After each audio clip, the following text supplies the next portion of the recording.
Phone tapping చేశారని మాజీ మంత్రి హరీష్ రావుపై నమోదైన కేసు కొట్టేస్తూ హైకోర్టు తీర్పు వెలువరించింది. హరీష్ రావు, రాధాకిషన్ రావుపై నమోదైన కేసులో అభియోగాలకు అనుగుణంగా సరైన కారణాలు లేవని పేర్కొంది. రియల్ ఎస్టేట్ వ్యాపారి ఫిర్యాదు ఆధారంగా పంజాగుట్ట పోలీసులు నమోదు చేసిన కేసుపై ఈ మేరకు న్యాయస్థానం తీర్పు వెలువరించింది. రాష్ట్రంలో సంచలనం సృష్టించిన ఫోన్ ట్యాపింగ్ కేసులో మాజీ మంత్రి, సిద్దిపేట ఎమ్మెల్యే హరీష్ రావుకు ఉపశమనం లభించింది. పోలీసులు ఆయనపై నమోదు చేసిన కేసును కొట్టేస్తూ హైకోర్టు తీర్పిచ్చింది.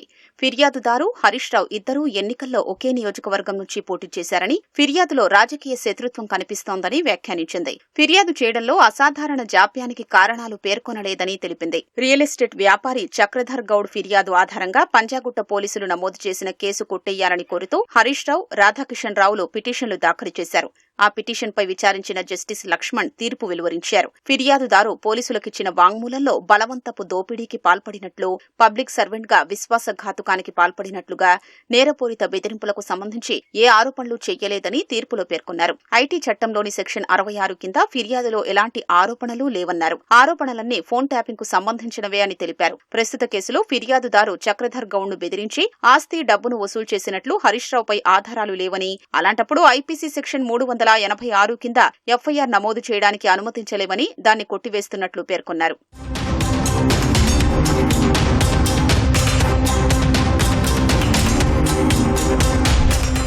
ఫోన్ ట్యాపింగ్ కేసులో అరెస్టైన రాధాకిషన్ రావు 2023 ఆగస్టు నుంచి ఈ ఏడాది జనవరి 30 దాకా జ్యుడీషియల్ కస్టడీలో ఉన్నారు. దర్యాప్తు పూర్తయి అభియోగ పత్రం దాఖలైందని, ఇదే కేసులో 60వ సాక్షిగా చక్రధర్ గౌడ్ వాంగ్మూలాన్ని నమోదు చేశారన్నారు. అందులో చెప్పినవే ఆ ఫిర్యాదులోనూ పేర్కొన్నారని వ్యాఖ్యానించారు. చక్రధర్, రాధాకిషన్ వేధించినట్లు ఎప్పుడూ ఫిర్యాదు చెయ్యలేదన్నారు. ఈ నేపథ్యంలో కేసును కొనసాగించడానికి ఎలాంటి కారణాలు లేవన్నారు.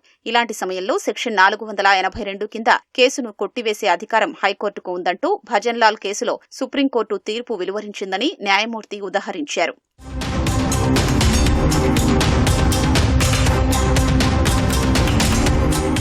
హరీష్ రావు, రాధాకిషన్ రావుపై ఫిర్యాదు చేయడంలో అసాధారణమైన జాప్యం జరిగిందని న్యాయమూర్తి పేర్కొన్నారు. 2023 ఏప్రిల్లో సివిల్ దుస్తుల్లో పోలీసులు తీసుకెళ్లారని, ఫోన్ నుంచి 2023 ఆగస్టులో హెచ్చరిక సందేశం వచ్చిందని ఫిర్యాదుదారు చెబుతున్నారని, అయితే డీజీపీకి 2024 జూన్ 19న వినతిపత్రం సమర్పించారన్నారు. ప్రస్తుత ఫిర్యాదు గతేడాది డిసెంబర్ 1న చేశారని, సంఘటనలు 2023 ఏప్రిల్లో జరిగినా ఫిర్యాదు చేయడానికి ఇంత జాప్యం ఎందుకన్న అంశంపై కారణాలు పేర్కొనలేదన్నారు.